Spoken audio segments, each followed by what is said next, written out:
بسم الله والحمد لله والصلاة والسلام على رسول الله. Assalamu alaikum wa rahmatullahi ta'ala wa barakatuh. Parents are the gateways to Jannah.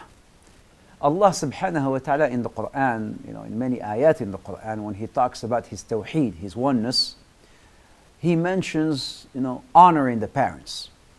For instance, Allah subhanahu wa ta'ala says in Surah Al-Isra, بعد أعوذ بالله من الشيطان الرجيم, وَقَضَى رَبُّكَ أَلَّا تَعْبُدُوا إِلَّا إِيَّاهُ وَبِالْوَالِدَيْنِ إِحْسَانًا.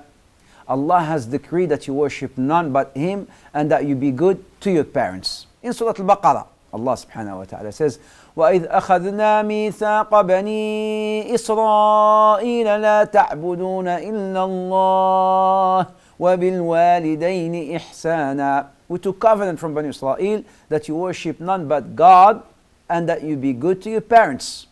وَاعْبُدُوا اللَّهَ وَلَا تُشْرِكُوا بِهِ شَيْئًا وَبِالْوَالِدَيْنِ إِحْسَانًا.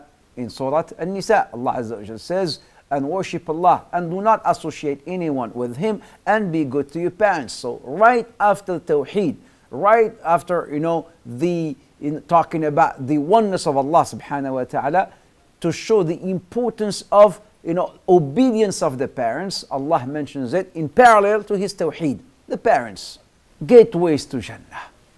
The Prophet Muhammad alayhi salatu wassalam, he said in this hadith reported by Bukhari and narrated by Abi Bakrah radiallahu anhu, قال رسول الله صلى الله عليه وسلم. One time the Prophet said, he was talking to the Sahaba, he was reclining, and he says, don't you want me to tell you about the major sins? In Islam there's something called major sin and minor sin. Did you want me to tell you about the major sins? He said, Ya Rasulullah, tell us about the major sins. And then the Prophet says, number one, ash-shirku billah, associating someone with the worship of Allah subhanahu wa ta'ala. Ash-shirku billah. And right after that he says, وَعُقُوقُ الْوَالِدَيْنِ, and dishonoring the parents. Dishonoring the parents, disobedience of the parents is considered in Islam to be a major sin, which may doom one to hellfire, wal-'iyadu billah. Parents, we can never really value the importance of the parents. Allah Azza wa Jalla, when He says in the Quran, وَقَضَى رَبُّكَ أَلَّا تَعْبُدُوا إِلَّا إِيَّاهُ وَبِالْوَالِدَيْنِ إِحْسَانًا إِمَّا يَبْلُغَنَّ عِندَكَ الْكِبَرَ أَحَدُهُمَا أَوْ كِلَاهُمَا فلا تقل لهما أف ولا تنهرهما وقل لهما قولا كريما. وقل لهما قولا كريما. Allah subhanahu wa ta'ala, in the same surah, Allah has decreed that you worship none but your parents, that you worship none but Allah Azza wa Jalla, and that you be good to your parents.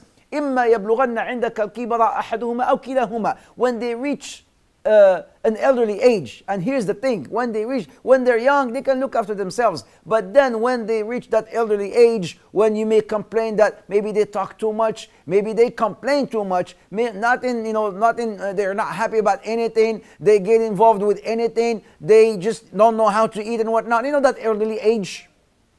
إما يبلغن الكبر أحدهما أو كلاهما فلا تقل لهما أف. Don't even uff. Don't even say off to them. فلا تقل لهما أف ولا تنهرهما وقل لهما قولا كريما. And say something good to them. Say something kareem to them. Be kind to them. Your parents, ummuk, your mother. Wallahi alladhi la ilaha illahu. Like I said, we would not really understand fully the importance of the parents and the value of the parents until the day they're gone, until when they're not there. One of the du'a al-mustajab, when the Prophet Muhammad ﷺ, when he says about the gateways of Jannah and the gates, and the doorways of Jannah, al-walid awsatu abwab al-Jannah. One of the gates of Jannah there's a gate called the gates of the parents. The gates of the parents. So is the importance of the parents. Allah made one gate of Jannah called the gate of the parents. Only those who are very obedient to the parents can enter from that door to Jannah.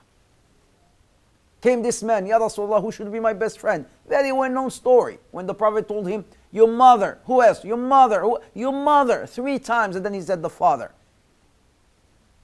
And you won't know that mother who held you in her womb for 9 months.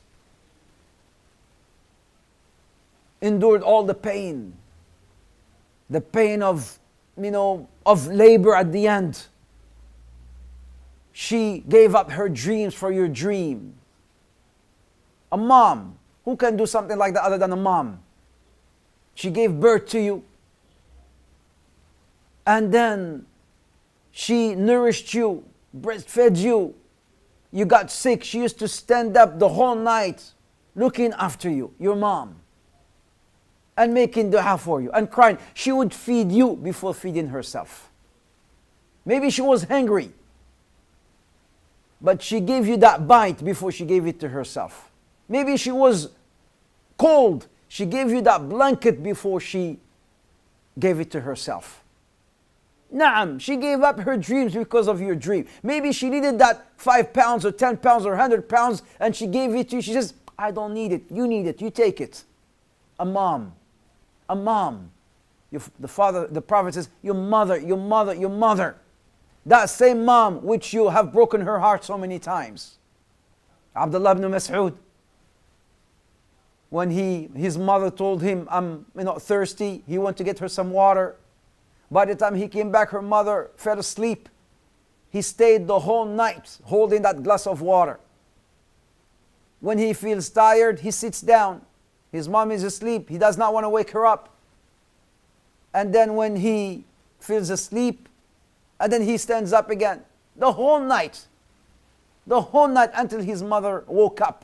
As soon as the mom woke up, Mom, here's your glass of water which you have requested. Abu Hurairah, his mom called him and he says, yes, Mom, labbayki ummi. And he raised his voice at his mother. He went, he purchased a slave and he freed that slave for the sake of Allah subhanahu wa ta'ala. The mother, a boy asked his mom, Mom, why do you cry? She says, because I'm a mom. He went to his father, Dad, why does mom cry? Because she is a mom, she is a woman. Kid doesn't understand. That does not make sense. It doesn't make sense to me. Why do you cry? Because you're a mother? Because you're a woman? Why do you cry? But the kid grew up. One day he met this wise man and asked him, why do women cry? Why do women cry? The old man said, Allah subhanahu wa ta'ala created this woman. He created this woman with these huge shoulders to bring the family together. When the family goes down, she brings them up. With huge arms to bring the family again together and hold them when they start going, dispersed and they become maybe problems and whatnot, and they start dispersing. She brings them all, together. She keeps the family together. Big heart to love them despite of what may happen. Like I said, maybe you broke her heart so many times, and she could have made dua against you because her dua is mustajab. Her dua is granted. She could have made that dua against you, yet she chose to pray for you. When your mom goes for Hajj, for instance, or she travels, you don't have to remind her, Mom, make dua for me, because she's going there just to make dua for you. She makes more dua for you as a son or a daughter than she makes for her own self. Why? Because she's a mom. You may say, well, my mother, you don't know what she does to me, and she, my father, you don't know, they have oppressed me and whatnot. Still, your parents, regardless, your parents.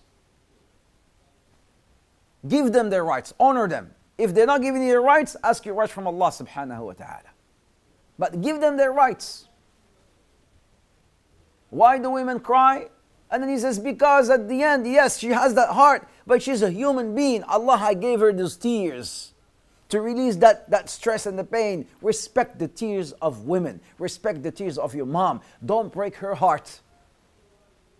Don't break your mother's heart. Go today to your mom. Go today to your dad, because their dua is one of the pathways to Jannah. Go to them, hug them, and ask them for one thing. Mom, please make dua for me. Dad, please make dua for me. Maybe that dua will be the vehicle that will drive you to Jannah. أقول قولي هذا وأستغفر الله لي ولكم فاستغفروه والسلام عليكم ورحمة الله تعالى وبركاته.